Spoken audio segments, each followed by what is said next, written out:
All right, check the mic. Instant reaction time. What a wild game and a wild finish. The Los Angeles Chargers moved to 9-4 with a 22-19 overtime win over the Eagles, who fall to 8-5. Man, what a crazy finish, Sam. Jalen Hurts has just thrown his fourth interception of the game. Tip pass by Cam Hart, one-handed by Tony Jefferson to seal the deal for the Chargers for their 3-point win in overtime. What was this game? Ridiculous, drunk. I don't know if I've seen a game like this. Tony Jefferson, 33 years old, still out there cooking.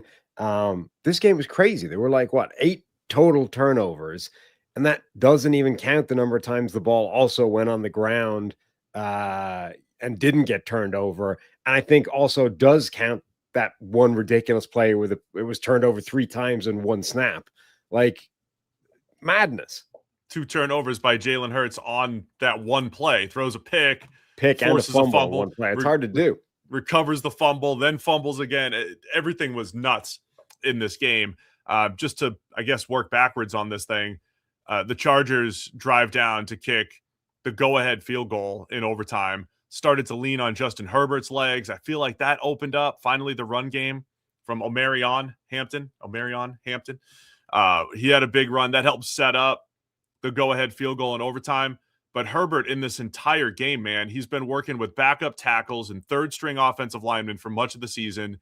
At one point, his pressure rate from NGS was like 72% or some insane number. Every snap, he was under pressure, either from the rush or just from, hey, nobody's open down the field. I mean, the whole sort of pregame was about Justin Herbert's coming into this game with this break in his hand. There's a cast on it. It's like strapped up to 2 fingers. Like, this is all the padding he's going to be dealing with. This is, how much it's going to be a problem. He had surgery on, a few days ago or whatever. And I don't know if I've ever seen a quarterback less protected in a game than Justin Herbert was in this, between his teammates who couldn't pick up a blitz, his teammates on the offensive line that just couldn't block anybody, the play design that wasn't helping anything, the wide receivers that couldn't get open against man coverage, and then Justin Herbert himself just deciding, I don't care what kind of injury, hits, contact, anything I take in this game. I'm just going to go out there and make sure that we win it. It doesn't matter. Hand be damned. I'm willing to sacrifice my left hand on the altar of this win during the game. Suicidal levels of who cares? I've got another hand. The numbers behind the Chargers passing attack, I mean, it was awful overall, production-wise. They had a 60-yard dump-off to Kamani Vidal early in the game. You take that away, basically 80 yards passing gross, on 11 of 25. But then you take away 33 from sack yardage, and it's like a 50-yard passing attack on 30-something dropbacks. And then one, dump off for 60 on that first drive where they drove down and, did a nice job to get into the end zone. So credit the Eagles defense, man. They were rushing 4 when they brought the blitz. It was either dominating the running backs of the Chargers or just, free rushes on Herbert left and right.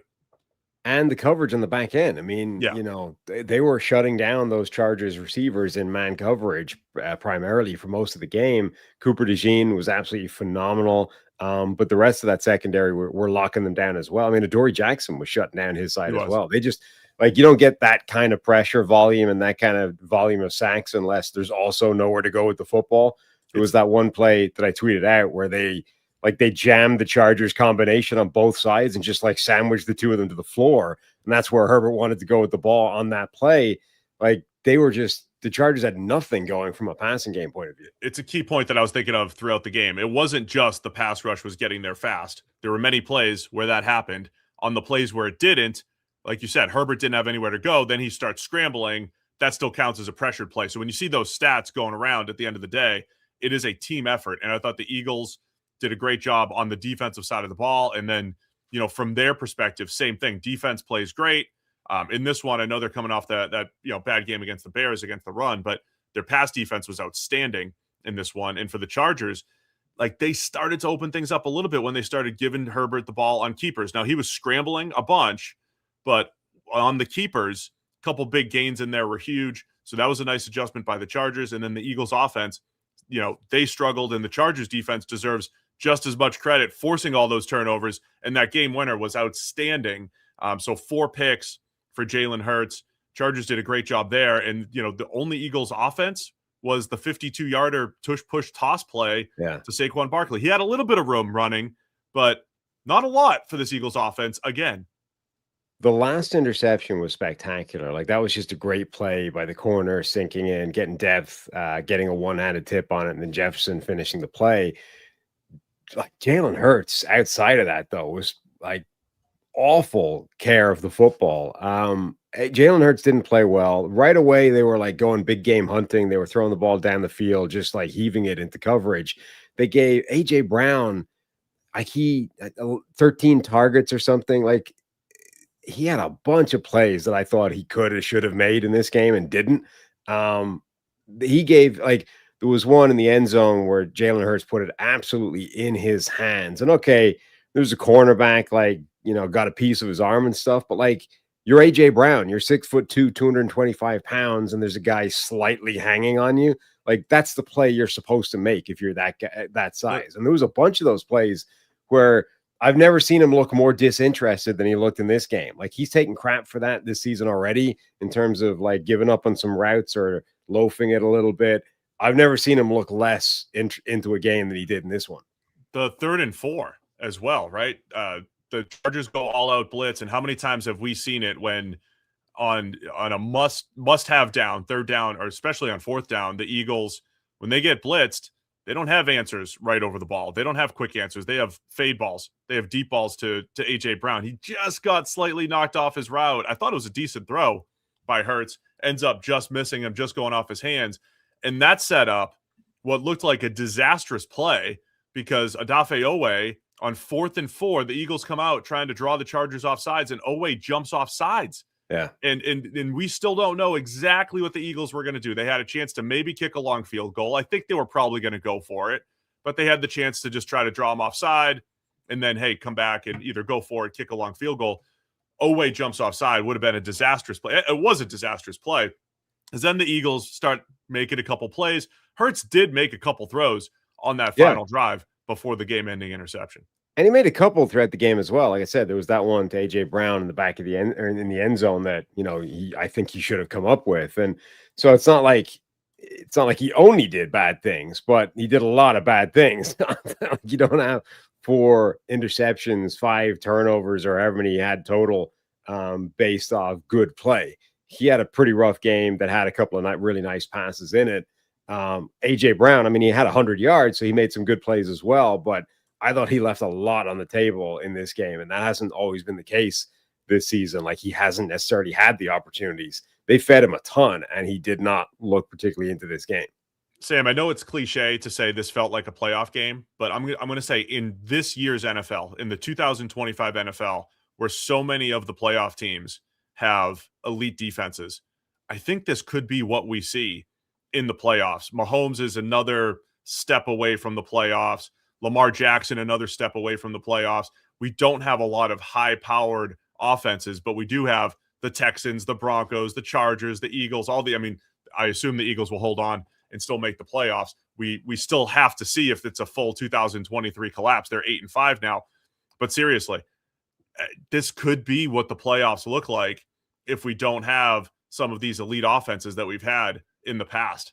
And it's more of a defensive-minded playoff run here for the NFL. Yeah, it was a weird game for that because, the Eagles' pass rush and pass game generally was dominant. I think they were still a little bit vulnerable to the run game, and that's with the Chargers team who doesn't really have an offensive line, right? Like, they're really banged up in the offensive line, way into the depth chart, into the bench, and they're just not good.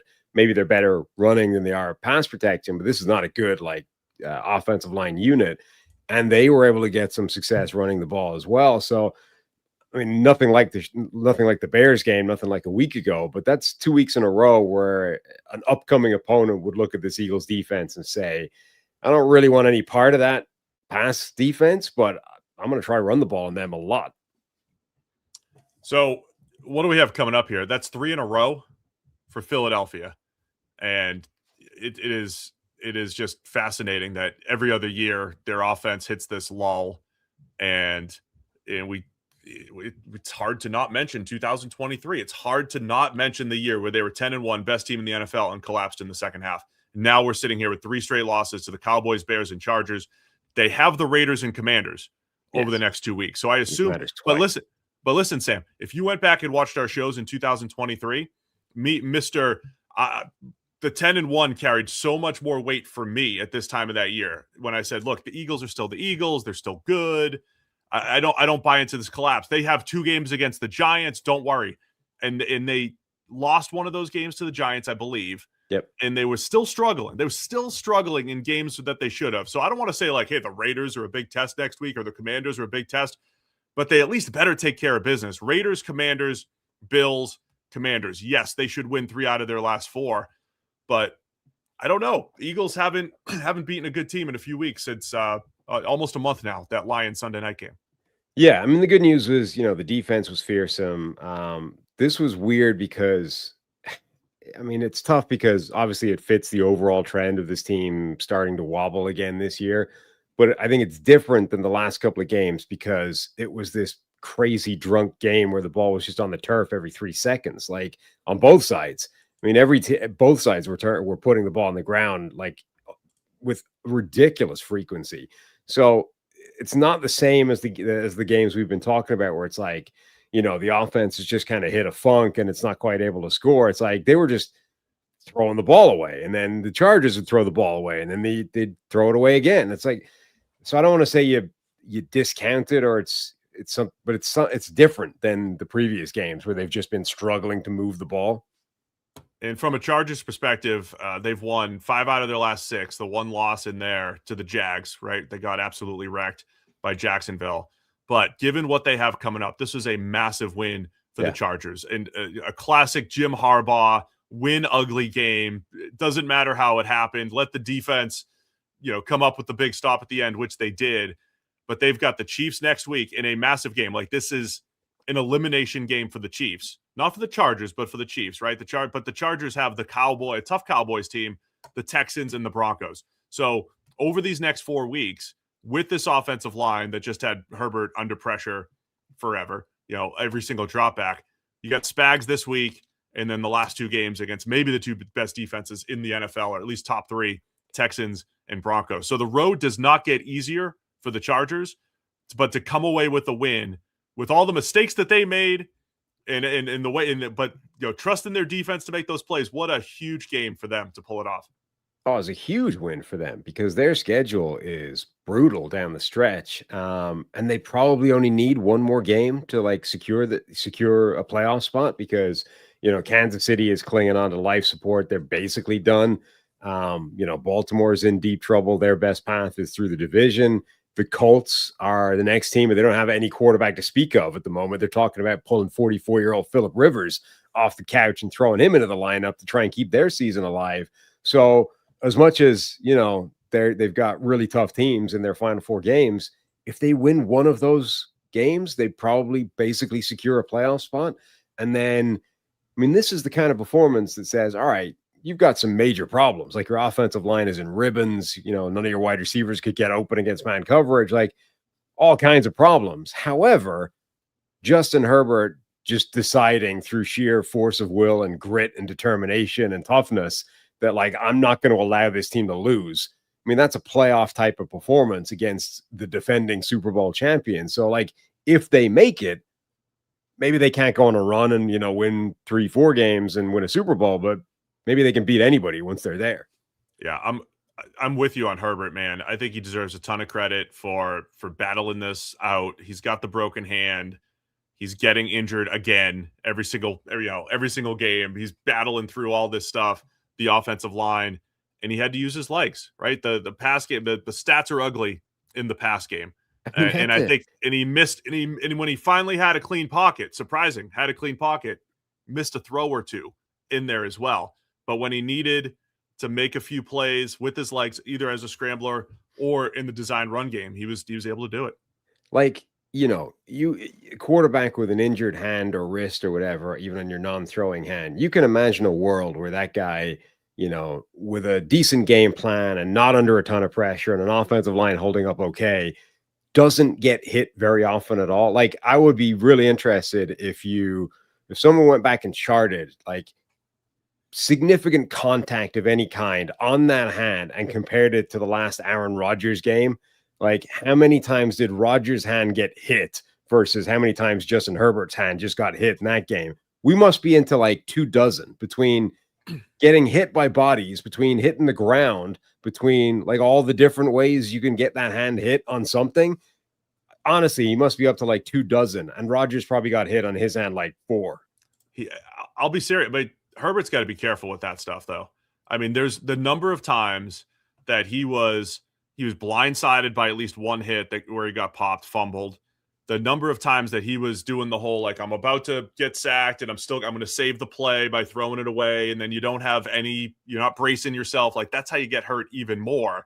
He's got to be careful. Now, look, you got to pick and choose when to try to make the Superman plays and when to protect yourself. When you're under pressure 50 to 70% of the time, at some point you have to make a play. I get it, but he's going to have to figure out how to protect himself as well. But the Herbert's legs, man, remember that won the game for the Chargers way back in week 1 against Kansas City? That might be the key for the Chargers down the stretch here. I mean, he's so athletic, like more so than people give him credit for a lot of times. It's a huge weapon if and when they can deploy it. I think because they had the surgery on this hand, like he had screws and a plate thrown into it, I think he's probably fairly safe in terms of like making it worse. I think, but it's a pain thing. Like, I think that dude must be working through some major pain right now. And I don't even want to think about what tomorrow morning holds for the poor guy. So look, it's an ugly game, but I thought it was great defense on both sides again. Similar to last night, I thought the Texans and Chiefs played excellent defensive football. This was a fun defensive game and a grind. And I think the Eagles have a lot of questions, and I don't know if we get them answered until maybe the one Buffalo game and then in the playoffs with, 2 Commanders and 1 Raiders game coming up. And then with the Chargers, the complete opposite schedule, the gauntlet in this last 4. So huge win for the Chargers for their wild card push. Anything else on this one, Sam? Hampton came back, looked very good running the ball, looked less good trying to pick up the blitz. He got smoked Dean is phenomenal on the blitz. Like, he had that one play where he just fell off Justin Herbert, who spun out of it. But other than that, I think every time he blitzed, he got pressure. Yes. Jacoby Dean has become an absolute weapon because they don't blitz a ton, Philly, but it's usually one linebacker. And Dean, if you get him isolated on a back, he's got the power to create some problems. I think the 1-2 punch of Hampton and Vidal is another thing that the Chargers can get going. I know it's tough against this Eagles front, but I think it'll be good. I worry a little bit about Hampton bouncing the ball out too much. Same thing, but like that is what created a big play in overtime as well. So I think both of those guys have the opportunity to protect Herbert a little bit more, get that ground game going, get Herbert going with his legs, and I think that's what's going to help protect him in pass pro by running the ball a little bit more. I can't believe I'm saying that, Sam. Can't believe that. I think it'll make a difference having him back there. Hampton's dynamic, even if he's not necessarily always hitting exactly the right gap or trying to make a big play where it isn't. Like, he's explosive and dynamic, and that's an important thing to have there. All right, man. That's it for us today. Long day, long week, but a fun finish to the season or to the week.